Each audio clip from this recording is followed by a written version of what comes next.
கமலாவது நான் அவர் இதை வச்சுக்கிட்டு ஐடியாலஜி இல்லாம 4% எடுத்தாரு. 2 கூட தேராது. தமிழக வெற்றிக் கழகத்தால் 2% ஓட்டு கூட வாங்க முடியாது என்றும் விஜய் பேச்சை புஷி ஆனந்த் மதிப்பதே இல்லை என அக்கட்சியின் முக்கிய நிர்வாகியாக உள்ள ஜான் ஆரோக்கியசாமி தாவேக நிர்வாகியுடன் பேசிய ரகசிய ஆடியோ இணையத்தில் லீக்காகி பரபரப்பை ஏற்படுத்தியுள்ளது. எடப்பாடி சென்ட்ரல் ஃபேஸ் எடுபடாது, ஓபிஎஸ் எடுபடாது, சசிகலா எடுபடாது, அன்புமணி எடுபடாது, திருமாவளவன் எடுபடாது. யூனிவர்சலா கேஸ்ட் நியூட்ரலா எல்லாத்துக்கும் ஒரு நியூட்ராலிட்டி ஃபேக்டர் இருக்க ஒரு சென்ட்ரல் ஃபோர்ஸ், அதுவும் சாதாரண ஆள் இல்ல, கல்ட். அவரை போய் டைல்யூட் பண்ணலாமா? எவ்வளவு பெரிய முட்டாள்தானே இது. நீங்க யாரு? நீங்க என்ன பண்ணி கிழிச்சிட்டீங்க இந்த ஸ்டேட்டுக்கு? உங்களுக்கு எது கடா வெட்டுறான்? உங்களுக்கு எதுக்கு ரத்த தானம் கொடுக்குறான்?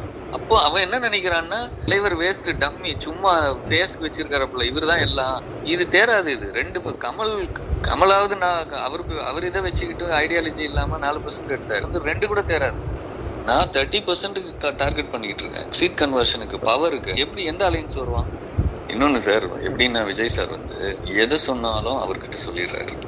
எதை சொன்னாலும் டியூரிங் த டே இல்ல, நைட்ல அவர்கிட்ட இருந்து எப்படி வாங்கணும்னு ஃபார்முலா கண்டுபிடிச்சு வச்சு, நைட் டைம்ல ஏதோ பார்ட்டி விஷயங்கள் பேசும்போது பேசுற மாதிரி சார், ஜான் சார் மீட் பண்ணார் சார் இன்னைக்கு, இந்த மாதிரி சொல்லிட்டு இருந்தார் சார் அப்படின்னு அப்படி போட்டாருன்னா, இவர் நாம என்ன சொல்றோமோ இப்படிலாம் சொன்னாரு, அதெல்லாம் அப்படியே டிட்டோ அடுத்த தடவை மீட் பண்ணும்போது நீங்க சொன்னீங்களா சார்கிட்ட? இப்ப நீங்க இன்னொரு தடவை சொல்லுவீங்களா? எல்லாமே எதை சொன்னாலும், ஃபேமிலி எதை சொன்னாலும் ஒண்ணு இவர் சொல்றாரு, இல்ல அவர் வாங்கிடுறாரு. 2த்துல ஒண்ணு நடக்குது. அதனால நான் என்ன பண்றது, அவர்கிட்ட நான் சொல்லி அவர் இவர்கிட்ட சொல்றதுக்கு நான் இவர்கிட்டே சொல்லிட்டு போயிடுறேனே. எனக்கு என்ன இருக்கு சொல்லுங்க? அவர் ஒரு ஆர்கனைசிங், நான் உங்களுக்கு சொன்னல, எக்ஸ்ட்ராடினரி ஆர்கனைசர் சொல்லியிருக்கேன். இவர் அப்படி இல்லை, இவர் எக்ஸ்ட்ராடினரி ஆர்கனைசர். ஆனா முழுக்க விஜய் சார் இன்ட்ரெஸ்டா அப்படின்னா இல்ல. இன்ட்ரெஸ்ட் அப்புறமா தான் விஜய் சார் இன்ட்ரெஸ்ட். அங்கதான் பிரச்சனை. செய்யறதுல பிரச்சனை இல்லை, எக்ஸிகியூஷன்ல பிரச்சனை இல்லை.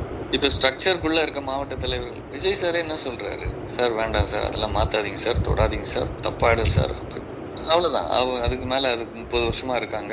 இமோஷனலா ஃபீல் பண்ணி வேண்டான்னு சொல்லு. அதுக்கு மேல நம்ம மாவட்ட தலைவர்கள் எல்லாம் காஸ்ட் ரீதியா போடணும். அதெல்லாம் உங்களுக்கு தேவை கேண்டிடேட் தானே சார், நீங்க கேண்டிடேட்டை சூஸ் பண்ணிக்கோங்க, இதை விட்டுருங்க. இது மன்றம் சார், இது வேற மாதிரி போயிடும், தவறாயிடும், தப்பாயிடும், அதெல்லாம் பண்ணக்கூடாது. இப்போ இருக்கிறது தாண்டி 100 பிரிக்கிறோம். அந்த 100 பிரிக்கும் போது இப்ப இருக்கிறவங்களை மாத்த வேண்டாம்னு சொல்லிட்டாரு.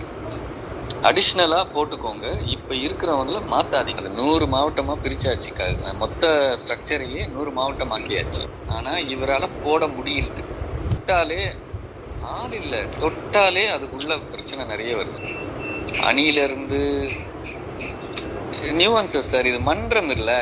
ஒரு பொறுப்புக்கு 100 பேர் சண்டை போட்டு வெறித்தனமா இருக்காங்க. அதனால எந்த பொறுப்பும் போட முடியாம அப்படியே நிக்குது. மாநாடு முடிச்சிட்ட பிறகு அதை கை வச்சுக்கலாம். இப்ப தேன்கூட்ல கை வச்ச மாதிரி ஆயிடும். ஃபர்ஸ்ட் நமக்கு மாநாடு, அதை முடிச்சிட்ட பிறகு அப்புறம் பாத்துக்கலாம்னு விட்டாச்சு.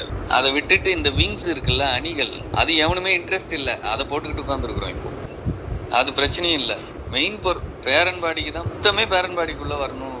வெளியில இருக்கிறவன் ஒருத்தனை கூட உள்ள விட மாட்டாங்க. நாளைக்கு நீங்க வர்றீங்க, கேண்டிடேட்டை கண்டெஸ்ட் பண்ணணும்னு ஒரு தொகுதிக்கு வர்றீங்கன்னு நினைச்சுக்கோங்க. ஆனந்த் சார் இவரை வின் பண்ணி கொடுக்கணும்டான்னு சொன்னாதான், விஜய் சாரே சொன்னா கூட, ஆனந்த் சார் சொல்லாம, ஜிஎஸ் சொல்லாம தொகுதியில கூட நீங்க கால் எடுத்து வைக்க முடியாது. இதுதான் எனக்கு பிரச்சனை. இப்படி இருக்க கூடாது. இப்போ கேக்குறாங்க. செய்திகளை உள்ளது உள்ளபடி தெரிந்து கொள்ள ரெஃப்ளெக்ட் நியூஸை சப்ஸ்கிரைப் பண்ணுங்க.